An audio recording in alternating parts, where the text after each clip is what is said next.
তোমরা চোখের সামনে যা কিছু দেখতে পাচ্ছ সবগুলোই হলো নাউন। কি দেখতে পাচ্ছ তোমরা? আমাকে দেখতে পাচ্ছ, আই এম আ পারসন, তাহলে নাউন হলো কোনো ব্যক্তির নাম। আর কি দেখতে পাচ্ছ তোমরা? আমার পিছনে আছে এই যে হোয়াইট বোর্ড, আমার হাতে আছে marker, these are the things. তাহলে নাউন মানে হলো কোনো জিনিসের নাম, যে কোনো জিনিসের নাম বোঝাবে। আর তোমরা এই ভিডিওটা কোথা থেকে দেখছো? সেটা কলকাতা হতে পারে, বাংলাদেশ হতে পারে। These are the names of the places. তাহলে নাউন মানে হলো কোনো জায়গার নাম। আর তোমাদের আশেপাশে অনেক অ্যানিমালস অ্যান্ড বার্ডস দেখতে পাওয়া যায়, তার মানে নাউন হলো কোনো পশু বা পাখির নাম। এই হলো নাউন। নাউন মানে এক কথায় যে কোনো জিনিসের নাম বোঝাবে, কোনো কিছুর নাম বোঝাবে। তাহলে খুব সহজ করে আমরা নাউনের ডেফিনেশনটা জেনে নেব। Noun is a naming word which tells us the names of a person, place, things, animals and birds. Noun মানে কোনো নামবাচক শব্দকে বোঝায়, যেগুলো কোনো ব্যক্তি, বস্তু বা কোনো জায়গা বা কোনো পশু পাখির নাম বোঝায়। এই হলো নাউন। এবার আমাদের জানতে হবে কত ধরনের নাউন আছে, মানে classification of noun. Classification of noun আমাদের হাতের মুঠোর মধ্যেই আছে। কি কি জেনে নাও। এই যে proper noun, common noun, collective noun, material noun and abstract noun. এই 5 ধরনের নাউন আমাদের ইংলিশ গ্রামারে আছে। একটা একটা করে প্রত্যেকটা আমি আলোচনা করব। So let's get it start. সবার প্রথমে আলোচনা করব প্রপার অ্যান্ড কমন নাউন নিয়ে। প্রপার নাউন বলতে কোনগুলো? Particular person, place, things, animals and birds. Particular person বলতে নির্দিষ্ট করে কোনো ব্যক্তির নাম বোঝাবে। যেমন যদি বলি এপিজে আব্দুল কালাম, রবীন্দ্রনাথ ঠাকুর, শেক্সপিয়ার, শাহরুখ খান, এগুলো এক একটা নির্দিষ্ট ব্যক্তির নাম, তাই এগুলো হচ্ছে প্রপার নাউন। রবীন্দ্রনাথ ঠাকুর বলতে গ্রেট পোয়েটকে আমরা বুঝি, Shakespeare great dramatist, APJ Abdul Kalam আমাদের এক্স প্রেসিডেন্ট, আর শাহরুখ খান এটা তো আমরা সবাই জানি একজন গ্রেট অ্যাক্টর। নির্দিষ্ট করে কোনো ব্যক্তির নাম বোঝাচ্ছে। আর আমাদের মনে রাখতে হবে প্রপার নাউন সবসময় ক্যাপিটাল লেটার দিয়ে স্টার্ট হয়। ঠিক একইভাবে তোমাদের নিজেদের নামগুলো এক একটা প্রপার নাউন। নির্দিষ্ট করে কোনো জায়গার নাম বোঝালে ওগুলো প্রপার নাউন হয়ে যাবে। যেমন ইন্ডিয়া, নেপাল, বাংলাদেশ, এগুলো সব পার্টিকুলার কান্ট্রির নাম, এগুলো হচ্ছে প্রপার নাউন। আবার কোনো পার্টিকুলার যদি কোনো বস্তুর নাম বোঝায়, কোনো জিনিসের নাম বোঝায়, সেগুলোও প্রপার নাউন। দ্য জঙ্গল বুক এটা হচ্ছে একটা নির্দিষ্ট বইয়ের নাম, রুডিয়ার্ড কিপলিংয়ের লেখা, প্রপার নাউন। আবার গীতা, কোরআন, বাইবেল এগুলো কোনো রিলিজিয়াস বুকের নাম, এগুলো হচ্ছে সব প্রপার নাউন। কমন নাউন কোনগুলো? কমন নাউন বলতে বোঝায় একই শ্রেণী বা জাতির নামকে বোঝায়। ইট expresses the name of a same class or group. যদি বলি খাও, খাও বলতে কি? পুরো গরু জাতিটাকে বোঝাচ্ছে, সে যে কোনো ধরনের গরু হতে পারে। আবার যদি বলি ডগ, ডগ বলতে যে কোনো ধরনের ডগ হতে পারে। Alsatian is a dog, lab is a dog, spitz is a dog. ডগটা হচ্ছে কমন নাউন, আর Alsatian that is proper noun. এবারে যদি বলি ম্যান, ম্যান মানে যে কোনো কেউ ম্যান হতে পারে। I am a man, mister Sen is a man, তুমিও একটা ম্যান হতে পারো। তাই ম্যান বলতে যে কাউকেই বোঝায়, এটা হচ্ছে কমন নাউন। আসো কয়েকটা সেন্টেন্সেস দিয়ে ব্যাপারটা খুব ইজিলি বুঝে নিই। Rabindranath Tagore is a great poet. Rabindranath Tagore বলতে একজন পার্টিকুলার পোয়েটকে আমরা বুঝি, তাই রবীন্দ্রনাথ ঠাকুরটা হবে প্রপার নাউন। আর এই যে পোয়েট বলতে Rabindranath Tagore is a poet, Samuel Taylor Coleridge is a poet, William Wordsworth is a poet, যে কোনো পোয়েটের নাম বোঝায়, তাই পোয়েটটা হবে common noun. Dhaka is the capital of Bangladesh. Dhaka এটা একটা নির্দিষ্ট রাজধানীর নাম, তাই ঢাকাটা হবে proper noun. Bangladesh name of a particular country, তাই বাংলাদেশটা হবে প্রপার নাউন। আর ক্যাপিটাল বলতে Delhi is the capital of India, Kolkata is the capital of West Bengal and Dhaka is the capital of Bangladesh, যে কোনো ক্যাপিটাল হতে পারে, তাই ক্যাপিটালটা হবে কমন নাউন। পরের সেন্টেন্সটা, গীতা ইজ আ হোলি বুক। গীতা বলতে একটা পার্টিকুলার রিলিজিয়াস বুকের নাম বোঝাচ্ছে, যেমন কোরআন, বাইবেল, মহাভারত এগুলো সব রিলিজিয়াস বুক, তাই গীতাটা হবে প্রপার নাউন। আর এই যে বুক বলতে যে কোনো বইয়ের নাম বোঝাতে পারে, তাই বইটা হয়ে যাবে, বুকটা হবে কমন নাউন। লাস্ট সেন্টেন্সে আছে খাও ইজ আ ডোমেস্টিক অ্যানিমাল। এখানে দুটো নাউন আছে, একটা হচ্ছে খাও আর একটা হচ্ছে অ্যানিমাল। এখানে দুটোই হচ্ছে কমন নাউন হয়ে যাবে। কেন? খাও বলতে যে কোনো ধরনের কাউকে বোঝায়, আবার অ্যানিমাল বলতে ডগ, এলিফ্যান্ট, টাইগার, যে কোনো ধরনের অ্যানিমালকে বোঝাতে পারে, তাই অ্যানিমাল আর কাউ হবে কমন নাউন। কালেকটিভ নাউন কোনগুলো? ইট expresses the name of a collection or group. একসঙ্গে অনেক কিছুকে বা অনেকজনকে বোঝাবে।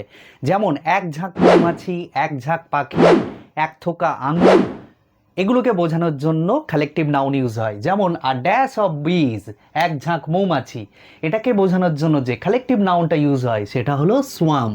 তাহলে কি হবে? আ সোয়াম অফ বিজ, এক ঝাঁক মৌমাছি।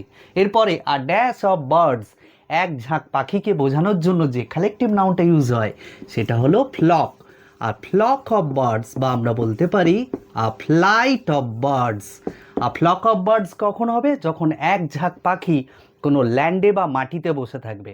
আর আ ফ্লাইট অফ বার্ডস কখন বলবো? যখন এক ঝাঁক পাখি আকাশে উড়বে, তখন আ ফ্লাইট অফ বার্ডস হবে। এরপরে আ ড্যাশ অফ গ্রেপস, এক থোকা আঙুর, ওটা হবে কি?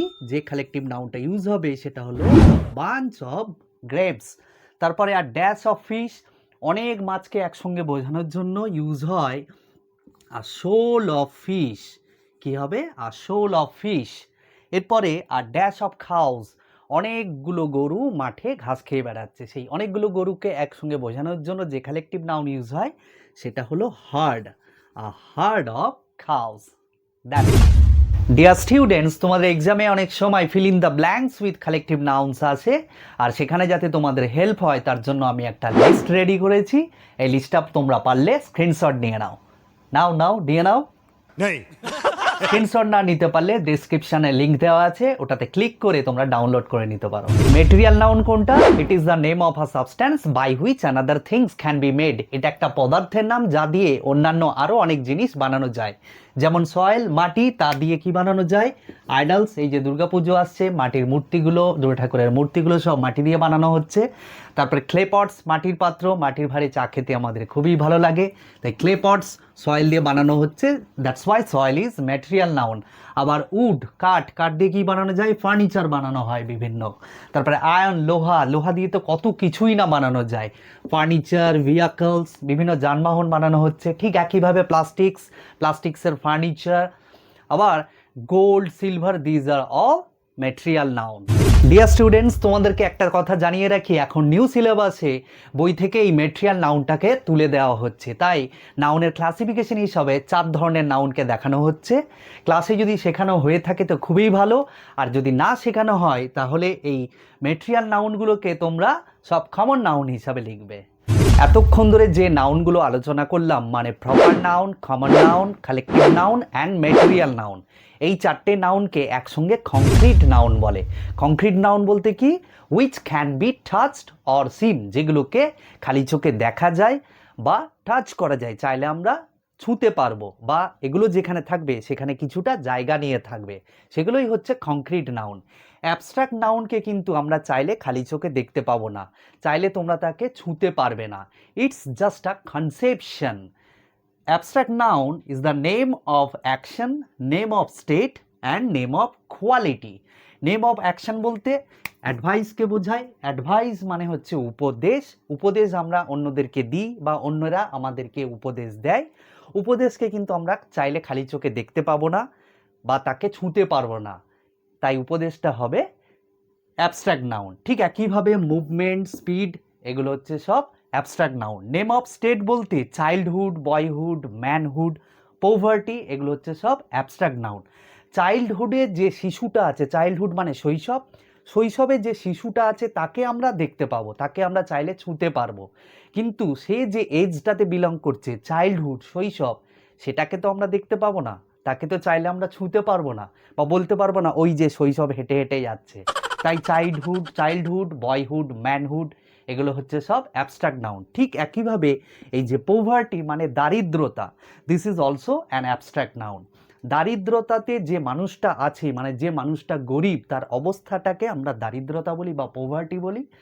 পোভার্টিটাকে আমরা ছুঁতে পারবো না, দেখতে পাবো না, তাই এটা অ্যাবস্ট্রাক্ট নাউন।